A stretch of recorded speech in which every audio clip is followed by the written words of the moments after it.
बिस्मिल्लाहिर्रहमानिर्रहीम। अस्सलाम वालेकुम। कैसे हैं आप सब? उम्मीद करती हूँ बिल्कुल ठीक होंगे। आज मैं आपके सामने वीडियो जो लेके आ रही हूँ, इसमें मैंने आप लोगों के साथ शेयर करना था कि हमारे पास जो हमारा पुराना फर्नीचर हो जाता है उसको हम कैसे दोबारा से पॉलिश वगैरह करके उसको अच्छे से हम रख सकते हैं अपने घर में। हम जब नए घर में शिफ्ट हो रहे थे ना, तो ये हमारा मतलब मेरे जेंट्स का ही बेड था और बेचारा बहुत ज़्यादा इसकी हालत ख़राब हो चुकी थी, क्योंकि फ़र्श जब लगवाए तो उसको हमने दूसरे वाले घर में शिफ्ट कर दिया था और उसके दरवाजे भी नहीं थे ना, तो सारी बारिश का पानी जो है वो आता था अंदर और इसके ऊपर पानी पड़ता रहा और डस्ट वगैरह बहुत गंदा हो गया था। फिर सबका दिल भी नहीं कर रहा था कि इतना खूबसूरत घर बना के तो उसके ऊपर ये लगाएंगे। तो मैंने कहा चले फिर घर में ऐसी सूरत हाल बन गई जो हमें ज़रूरत पड़ गई कि अभी सोफ़ा भी अरेंज नहीं कर सकते हम, जो हमारा हाल है उसके अंदर ना। तो फिर ये हमने कहा कि फाइनली किसी को हम थोड़ा सा अच्छे से चमका के ना इसको वार्निश लगा के तो हमने ये बाहर रख लिया था धूप पे। इसको अच्छे से मैं डस्ट वगैरह साफ़ कर रही थी क्योंकि बहुत दिन हो गए थे ये बाहर पड़ा हुआ था, मतलब उधर पड़ा हुआ था ना, तो उधर भी हमारा फर्श कच्चा कच्चा सा है। तो चलो उस घर का भी मैं आपको विज़िट करवाऊँगी ज़रूर। तो हमने ये फिर वहाँ पे रखने का फ़ैसला कर लिया। वैसे मैंने इसको 2 बार बेचने की कोशिश की, लेकिन शायद इसके नसीब में नहीं था बेचना, तो इसको फिर फाइनली हमने तैयार करके तो इसको हमने अपने हाल में रख लिया था, क्योंकि घर में काफ़ी ज़्यादा लोगों का आना जाना था, तो सिटिंग में थोड़ी सी प्रॉब्लम हो रही थी। थोड़ी तो नहीं है, बहुत ज़्यादा प्रॉब्लम हो रही थी। तो ये मेरे हस्बैंड साथ मेरी हेल्प कर रही थी। बाबा कुछ है? हाँ, ये आपके बाबा है, ये मेरी बेटी मेरे साथ बैठी है और ये साथ देख रही है। ये बाबा के जूते हैं, देखिए ये बाबा है, ठीक है, जूते हैं ना बाबा के। तो कर ली ना हैं? पापा कर लेना। अच्छा, सबको बोलो अल्लाह हाफिज, बोलो। ये जब हम इस घर में शिफ्ट होना था न्यू घर में, तो पहले मेरी फर्नीचर का कलर ब्राउन था, फिर हमने इसका थोड़ा सा मैंने कलर चेंज करवाया, लेकिन 13 साल हो गए और शादी को, यकीन करिए बहुत ज़्यादा फर्नीचर हमारा ना, बहुत ज़्यादा बेचारा कभी इधर कभी इधर, कभी कच्ची जगह पे कभी किधर रेंट पे, बहुत ज़्यादा रुल रुल के ना। तो फाइनली हमारे घर में ना, ये नए घर में आ गया। वैसे जिस दिन हम इसको ना दूसरे वाले सेट में शिफ्ट कर रही थी जहाँ पे अच्छे वाला फर्श नहीं लगा हुआ, कच्चा फर्श हुआ हुआ है, तो जब हम वहाँ पे रख रहे थे ना, तो मुझे मेरे दिल में इस तरह से बड़ा वो दुख हुआ कि यार, जब इंसान की चीज़ पुरानी हो जाती है, जब हम नया घर नई चीज़ें अपनी लाइफ में स्टार्ट करते हैं, तो हम पुरानी चीज़ों को क्यों निकाल देते हैं। तो फिर वहाँ पे मैंने डिसाइड कर लिया था कि भैया नहीं, इसको सेल करना, जैसा भी है पहले दिन से हम इसके साथ जुड़े हैं, इस बेड के साथ। तो अब हमने नया घर बनाया है, नया फर्नीचर मैंने वैसे ले लिया है, लेकिन फिर बस मेरा दिल नहीं किया इसको मैं सेल करूँ, तो इसलिए। अच्छा, तो यहाँ तक हमने इसको पॉलिश वगैरह कर लिया था।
गया था, पॉलिश वगैरह हमने करके उसको धूप पे सूखने के लिए रख दिया था।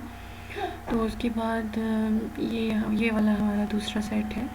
और ये मेरी कपड़ों वाली अलमारी, ये भी मेरी जहेज़ की थी और इसका भी मैंने कलर चेंज करवाया था इस घर में शिफ्ट होने से पहले। तो मैंने बहुत ज़्यादा ना, ये भी बेचारी टूट फूट गई थी। इसका एक तो जो दरवाज़ा है, डोर है, वो बिल्कुल टूट गया था और मैं समझ रही थी ये बिल्कुल यूज़ नहीं होगा। तो फिर मैंने क्या किया कि इसको हमने मैकेनिक के पास लेके गए मेरे हस्बैंड, तो उसको हमने रिपेयर करवा लिया। तो ये शुक्र है ठीक हो गई, बहुत ज़्यादा सहूलियत हो गई क्योंकि कपड़े वगैरह रखने का बहुत मसला था। ये घर आ गई थी, इसको सेट कर लिया था मैंने अपने रूम में।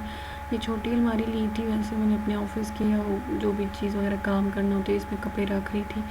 तो अभी फ़िलहाल इंशाल्लाह इसको मैं सेट करूँगी तो आपके साथ ज़रूर मैं शेयर करूँगी। ये मेरे कपड़ों वाली अलमारी, मतलब दोनों फ़िलहाल मैं यूज़ कर रही हूँ। यहाँ से ये इसको बस थोड़ा सा ना वेल्डर से इसको ठीक करवा लिया। मेरी बेटी जो है ना बहुत ज़्यादा चीज़ें छेड़ती है। तो इंशाल्लाह मैं आपको अपने रूम का भी विज़िट करवाऊँगी। ये फाइनली बेड हमने यहाँ पे जो हमारा लिविंग रूम है उसके अंदर हमने ये रखा हुआ है। तो काफ़ी दिन के बाद ये मैंने इसकी पिक्चर बनाई थी क्योंकि उस दिन हम नहीं बना सके, पता नहीं क्यों। तो ये फिर मैंने आज ही पिक्चर बनाई है मैंने।